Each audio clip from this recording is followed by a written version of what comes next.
దేవునికి మహిమ కలుగునుగాక. కూడి వచ్చిన దైవజనులకి, అలాగే అధ్యక్ష చేస్తున్న సెక్రటరీ గారికి, సంఘ విశ్వాసులందరికీ శుక్రవారపు శుభాలు తెలియజేస్తున్నాను. నేను ఇంతవరకు ఎప్పుడు కూడా వాక్యం చెప్పలేదు. దయచేసి నేను ఒక 5 నిమిషాలే నేను మాట్లాడితే ముగిస్తాను. ముఖ్యమైన మాటలు చెప్తాను. మొదటగా మనం యోహాను సువార్త 19వ అధ్యాయము 28వ వచనం మళ్ళీ ఒక్కసారి చదవండమ్మా.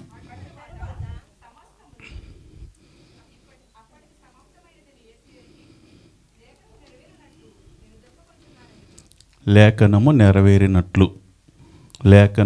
లేఖనము అంటే మనకి గత కొన్ని వందల సంవత్సరాల క్రితమే దావీదు రాసిన కీర్తనకారుడు దావీదు రాసిన దాంట్లో 22వ అధ్యాయంలో ఉంటుంది.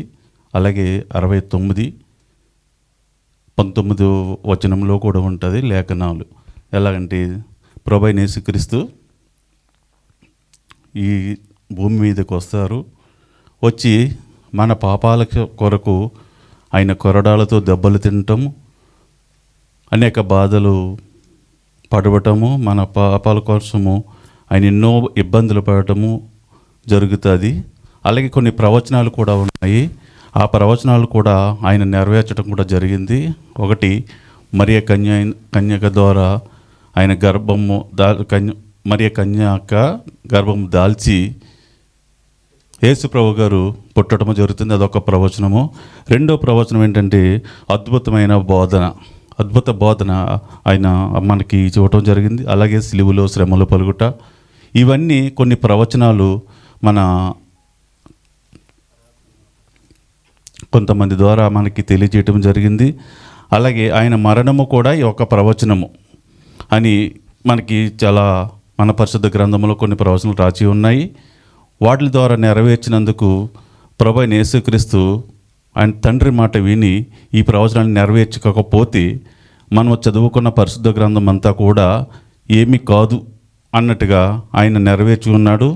అలాగే మనకి దప్పిక అంటే దాహము అని కొంతమందికి అర్థము. కొన్ని విషయాల్లో దప్పిక అంటే అదొక గోల్ అనుకుంటాను.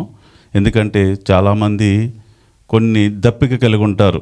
కొంతమందికి వేరే విషయాల్లో దప్పిక, కొంతమందికి ఫోన్ అంటే దప్పిక, అంటే ఒక ఆశయంతో ఉంటారు. కాకపోతే మన ప్రభువైన యేసుక్రీస్తు మన కొరకు, మన పాపాల కొరకు చాలామందిని ఇంకా రక్షణలోకి తీసుకురావాలని ఒక ఆశ, ఆ ఆశనే దప్పిక అని అనటం జరుగుతున్నది.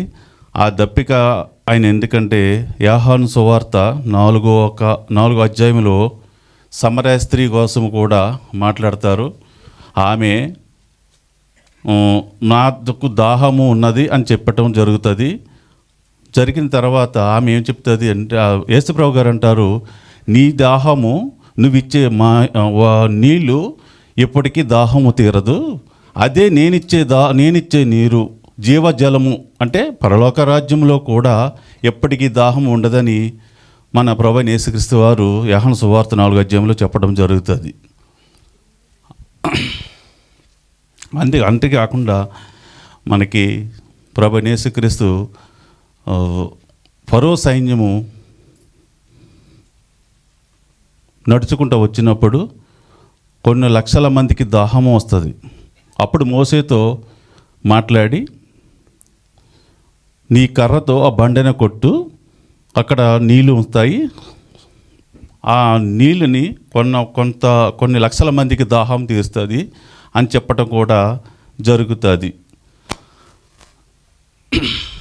అదేవిధంగా యోహాను సువార్త 7వ అధ్యాయంలో కూడా ఒక ఆలయంలో, యెరూషలేము ఆలయంలో మాట్లాడుతూ,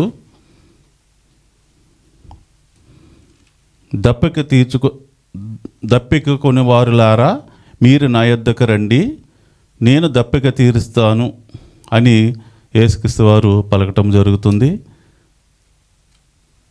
ఇలా చాలా విషయాల్లో కూడా దేవుడు దప్పిక కోసం మాట్లాడటం జరుగుతుంది. కానీ దేవుడు చేసిన దప్పిక ఏంటంటే మన కొరకు, మన పాపాల కొరకు, మన మానవాళిగా మనల్ని రక్షించడం కొరకు ఆయన సిలువలో 5వ మాటగా మాట్లాడటం జరిగింది. కానీ సిలువలో 5 మాటలే కాకుండా 7 మాటలు కడవరి మాటలు, అంటే చాలా క్లిష్టకరమైన మాటలు. టైం లేదు అన్న సందర్భంలో మనం ఎన్నో మాటలు మాట్లాడతాము, కానీ టైం లేనప్పుడు చాలా ప్రాముఖ్యమైన మాటలు మాట్లాడతాం. ఆ ప్రాముఖ్య మాటల్లో ఈ 7 మాటలు చాలా ముఖ్యమైనవి.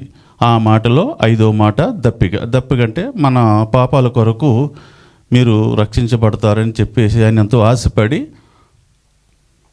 ఉంటారు. ఈ కొద్ది మాటలు దేవుడు దీవించిన గాక. ఆమేన్.